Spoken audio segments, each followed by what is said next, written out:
Misteri buah setelah makan, teman atau musuh perut.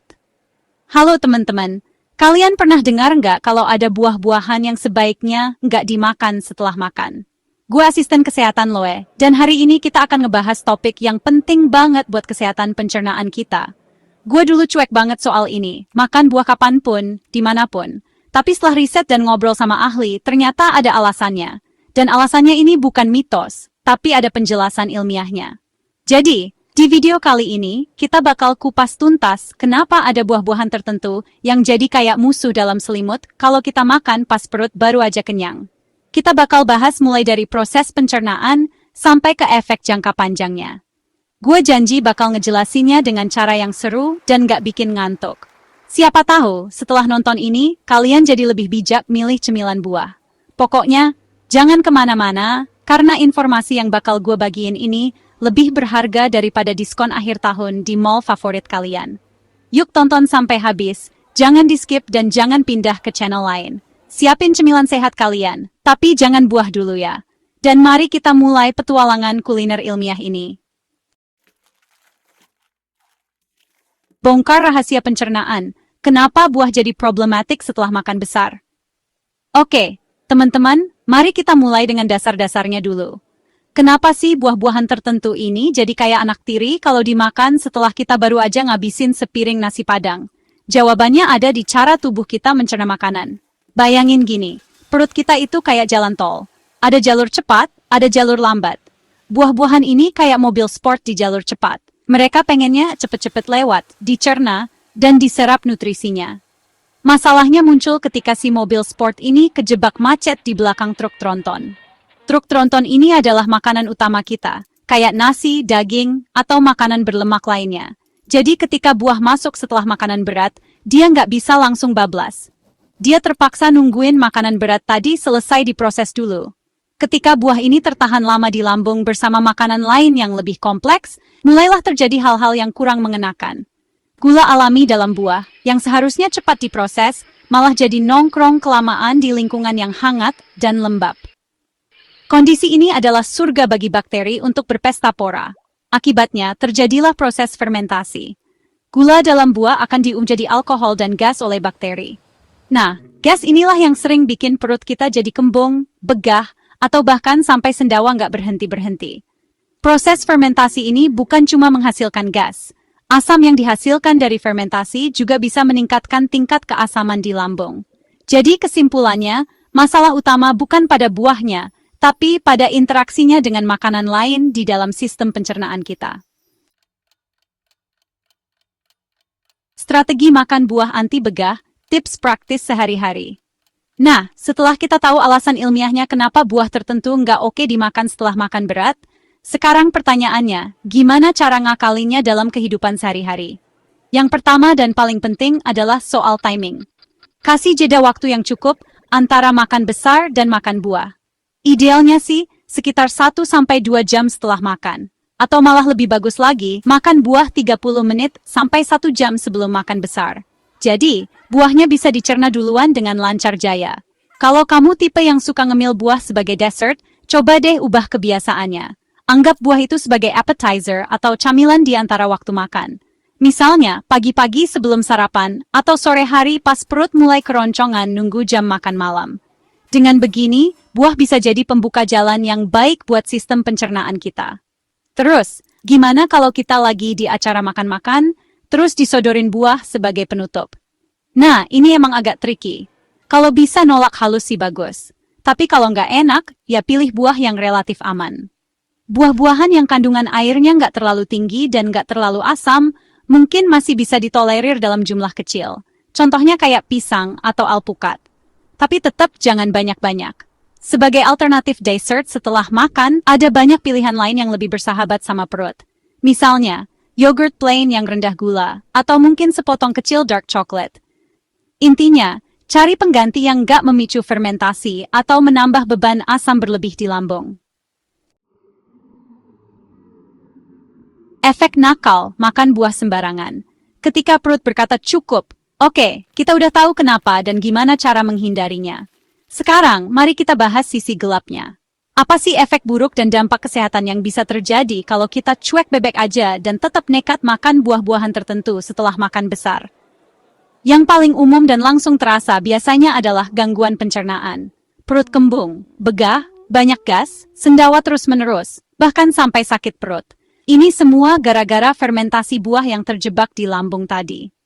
Kalau kebiasaan ini terus berlanjut dalam jangka panjang, masalahnya bisa lebih serius. Fermentasi yang terus-menerus di lambung bisa menciptakan lingkungan yang tidak sehat. Ini bisa mengganggu keseimbangan bakteri baik dan jahat di usus kita. Keseimbangan mikrobioma usus ini penting banget buat kesehatan secara keseluruhan. Kalau mikrobiomanya kacau, ya siap-siap aja berbagai masalah kesehatan lain bisa muncul. Buat kalian yang punya riwayat penyakit asam lambung atau GERD, kebiasaan ini bisa jadi mimpi buruk. Jadi, lebih baik mencegah daripada mengobati, kan? Nah, biar kalian gak ngira paham mulus ini cuma ngarang bebas, semua yang gue sampaikan tadi itu ada dasar ilmiahnya loh. Banyak penelitian dan ahli gizi yang udah ngebahas soal ini. Para ahli gastroenterologi sering ngingetin soal timing makan buah, terutama buat yang punya masalah pencernaan. Buah dicerna lebih cepat karena enzim alami dan karbohidrat sederhana. Penelitian di Journal of Nutritional Science menunjukkan buah punya waktu transit lebih cepat di lambung. Makanan yang lebih lama dicerna bisa menahan buah, memicu fermentasi. Ini fakta biokimia pencernaan. Dr. Herbert M. Shelton juga menekankan pentingnya makan buah secara terpisah. Kombinasi makanan yang tidak tepat bisa menyebabkan pembentukan racun.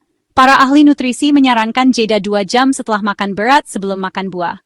Fermentasi bisa mengganggu penyerapan vitamin B kompleks. Jadi, bukan cuma soal nyaman, tapi juga efisiensi penyerapan gizi. Bahkan dalam Ayurveda, buah disarankan dimakan sendiri. Informasi ini bukan sekadar katanya-katanya. Ada landasan ilmiah, dukungan ahli, dan kearifan tradisional. Oke, kita udah ngelewatin 4 bab yang isinya lumayan padat ya.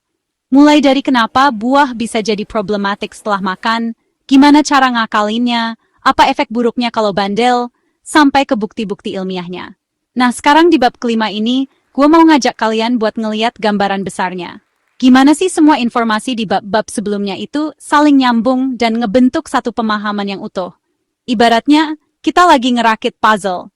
Dan sekarang kita mau lihat hasil akhirnya. Bab pertama itu kayak fondasi rumah kita. Di situ kita belajar soal mekanisme dasar kenapa buah dan makanan berat itu bisa bentrok di perut. Kita jadi tahu soal perbedaan laju cerna, potensi fermentasi, dan kenapa timing itu krusial. Tanpa pemahaman dasar ini, kita mungkin bakal nganggap semua ini cuma mitos. Jadi bab pertama ini ngasih kita kenapanya, alasan saintifik di balik semua ini. Lalu bab kedua, strategi makan buah anti begah, itu adalah solusi praktisnya. Setelah tahu masalahnya, kita kan butuh cara buat ngatasinya kan? Nah, di bab ini kita dapat tips-tips konkret yang bisa langsung diterapin sehari-hari. Kapan waktu terbaik makan buah?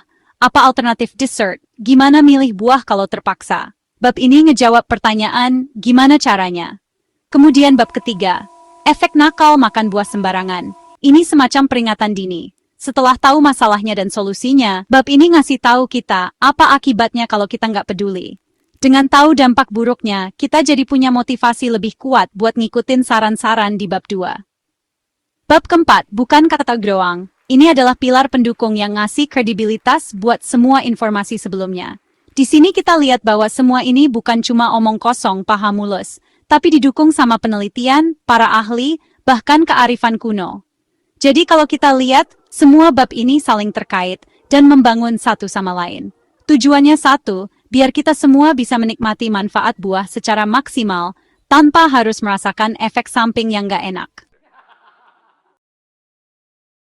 Nah, setelah serius melulu dari tadi, sekarang saatnya kita sedikit rileks sambil tetap dapat ilmunya. Di bab ini, gue mau ngajak kalian ketawa-ketiwi sambil nginget-nginget lagi poin pentingnya. Jadi inget kan, buah itu kayak selebgram yang pengennya tampil solo di panggung lambung kita. Dia nggak mau nunggu lama, maunya langsung diproses. Kalau kelamaan nunggu makanan berat yang kayak pejabat lagi pidato panjang, si buah jadi teh, terus bikin kerusuhan fermentasi. Hasilnya, perut kita jadi kayak stadion yang kebanyakan supporter rusuh, alias kembung. Bayangin aja kalian lagi ngedate romantis, udah makan enak, Terus dessertnya buah semangka 1 baskom. Niatnya sih biar seger, malah jadi konser kentut berjamaah. Romantisnya langsung ambiar. Makanya timing itu penting guys. Jangan sampai buah yang niatnya baik malah jadi agen rahasia yang bikin kencan kalian gagal total. Mending makan buahnya pas lagi sendirian. Jadi kalau ada efek samping, gas alam, ya tanggung sendiri. Nggak ada saksi mata. Terus, soal milih buah setelah makan kalau kepepet. Itu kayak milih jodoh pas udah dikejar deadline dari orang tua. Pilihannya jadi terbatas, dan risikonya lebih gede. Mendingan sih, buahnya dibungkus aja, bawa pulang. Sama kayak kalau ketemu calon yang oke, tapi di waktu yang nggak tepat, mending di-keep dulu kontaknya, PDKT-nya nanti kalau situasi udah kondusif. Jangan maksa, nanti malah sakit hati. Sakit perut maksudnya. Intinya sih guys, perut kita ini bukan tempat sampah yang bisa nerima apa aja kapan aja. Dia punya aturan mainnya sendiri.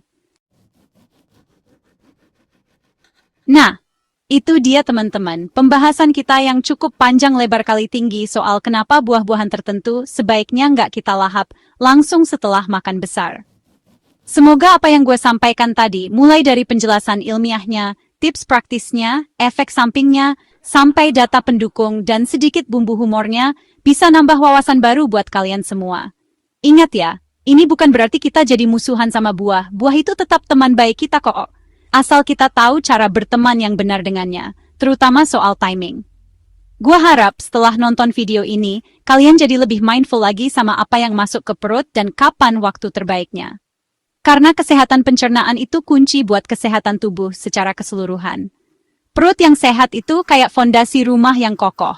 Kalau fondasinya kuat, rumahnya juga bakal awet. Jadi, yuk mulai perhatikan sinyal-sinyal dari tubuh kita. Dan jangan ragu buat ngubah kebiasaan lama yang mungkin kurang pas, demi investasi kesehatan jangka panjang kita. Terima kasih sudah menonton sampai habis. Jangan lupa like, comment, subscribe, serta follow-nya untuk info menarik lainnya. Kalau kalian punya pengalaman atau tips lain seputar topik ini, jangan ragu buat share di kolom komentar ya, biar kita bisa saling belajar. Gua asisten kesehatan lo, pamit undur diri dulu. Sampai jumpa di video berikutnya. Tetap sehat, tetap semangat, dan jangan lupa sayangi perut kalian. Assalamualaikum warahmatullahi wabarakatuh.